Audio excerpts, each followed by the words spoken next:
So I recently found out that they were making a new Assassin's Creed game, this time based on Yasuke, who's supposedly a ancient black samurai from Japan, or from somewhere in East Africa, who went to Japan as a servant and who became like this big warrior type person, right? There's a lot of people who are on the internet saying that he wasn't actually a samurai. They were saying that he was some kind of like person who held the samurai's swords or whatever, but like I looked deeper into it and I was all bullshit. Like, he was genuinely a samurai. Not only was he a samurai, but he was also like respected to almost the same degree as like a high-ranking Japanese man. You know what I mean? Or at least implicitly that's how highly ranked, socially speaking at least. And that confused me for a minute, because I remember people talking about how these big woke corporations are constantly going back on already established characters, changing their races or genders or sexual orientations, and then pretending as if they're offering like a whole new product. And that these people who were complaining about these corporations were begging for either new black characters or for media to tell stories about real black people, right? And I always agreed with them in the past. To some degree, I always agreed with that, even though I think that some of them were being dishonest, right? I think some of them definitely just didn't like seeing black people in their movies, right? There was a point there, you know what I mean? There are absolutely some characters who... the way that I look at it is kind of like the Lion King movies. How the original Lion King movie was fucking amazing, perfect, no notes, perfect, right, glorious. And then the Lion King remake was cool, it was interesting, to some degree. It was like it looked different for sure, but I didn't really see the reason why they had to make that movie at all, period. I'm using that example only because I can't personally think of a single example of a time where race swapping someone to become black or to become brown was like completely used. Oh shit, Velma. Nah, not really, because like I kind of get Velma, because the idea there was Mindy Kaling wanted to make a show about Velma, and she wanted to be the main voice actor, and it would have looked kind of funny for her to be voice actor. Why would that have looked kind of funny? Mindy Kaling's voice acted for white people before. Fuck it, yeah, Velma. Velma is a great example of a race change that just didn't need to happen. Also, if you're new here and everything, I have a tendency to speak in a very casual way, as if I'm just having a conversation with the person who's listening to the video, because these videos are not meant to be watched, they're meant to be listened to while you're washing your dishes, and that's the reason they sound kinda nyeh. Anyway, back to Assassin's Creed. So people were complaining about Yasuke and everything, who is like an actual real samurai who really existed. And they were complaining because they thought that this was taking away opportunities from Japanese people from being able to star in their own Assassin's Creed game. Which I thought was really weird. Because if you're looking at the screen right now, I know I just said that these are supposed to be listened to, not watched, but if you know anything about this whole situation, there is a Japanese protagonist in the game. It's just that that Japanese protagonist is a woman. I'm not sure if that's a deal breaker for some of these people, but like for me personally, I don't really give a shit. You know what I mean? Like, I'm from Africa, right? Imagine if they set an Assassin's Creed game in Africa and they picked a white South African and a black Zimbabwean to be the main characters, and the black Zimbabwean just happened to be a woman. I don't know, I just wouldn't care very much. I mean, I'd be kind of disappointed because there's like barely any games about it. I don't think there actually is a single video game about Africa, set in Africa, this been released by like a major gaming company. So that would be like the only reason why I'd be kind of upset, but like there's a lot of representation for Japanese men and samurais, right? So I don't know. Plus, I'd just be happy that they were setting a game in my home. You know what I mean? Which is what I've seen from most Japanese people on social media. I'll put up some screenshots right now. If any of you speak Japanese, you should be able to see, like, these people don't mind. You know what I mean? The folk don't mind this at all. And this is Japan we're talking about, you know what? Like, if there was anyone who's gonna get pissed off about stuff like this, it was probably gonna be them.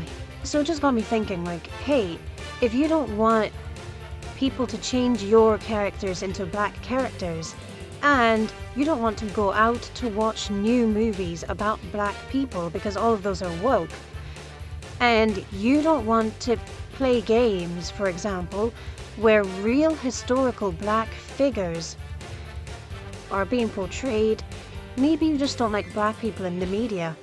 And then I realized just how bitter that thought sounded, and so I went back to some of the more classic examples of race changing and race baiting that I've seen in the media. And one of the biggest examples of that recently was a Netflix docuseries called Cleopatra. I distinctly remember how big of a deal this was, because not only was there people on like the right and the left who were constantly disagreeing over, basic facts about Queen Cleopatra's life, but there were also several people throughout the diaspora who were constantly disagreeing about who Queen Cleopatra belonged to, philosophically speaking at least.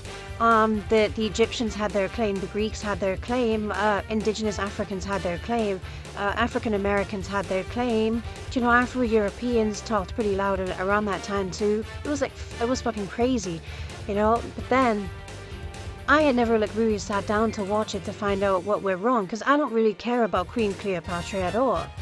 I'm the kind of guy who's just always hated monarchs and monarchy, and I think obsessing over them more than we need to is just not a great idea. Socially speaking, I just didn't care about the whole thing when it came out, but I decided after I saw the whole Yasuke thing, I assumed hey, maybe these people are having almost like a PTSD type reaction to this and overreacting to Yasuke only because of past examples of injustices that have been done to the poor white and poor brown people who have been done so wrong by the black race changes. And do you want to know why I'm so peeved off? Why I'm so irked? So because I sat down with the intention to watch all 4 episodes of this docuseries to find out exactly why this had caused so much of a racial uproar. And within the first 20 minutes of the show, I paused it and started recording this video. You know why? Firstly, I noticed that almost all of the characters in the show had very distinctly English accents. And that, for some reason, just bothered me. Right, because I couldn't understand why there's always so much controversy around what people look like, but not so much around what people sound like. In the sense that if we were trying to maintain historical accuracy, surely we wouldn't have English accents, we would have Arabic or Egyptian accents. In fact, we would be speaking Egyptian or Arabic, which brought me to the second reason I got peeved off. The second reason is because this is such a clear and obvious fictionalization of the life of Cleopatra that I genuinely started to get irked while watching it. That there is just no way that a person could sit through longer than 20 minutes of Asher. In fact, there's no other person with the mental age above 10 could sit down and watch this docuseries for more than 5 minutes without immediately coming away with the conclusion it's simply a piece of entertainment with educational value behind it. Then they said something that shook me to my fucking core. You know what they said? They said, we don't know what Cleopatra's mother looks like. And I got confused for a moment. I thought, surely, if we were going to have this huge global issue around Cleopatra's race, we at least know for a fact that she wasn't black, right? We at least know for a fact there was no black in her.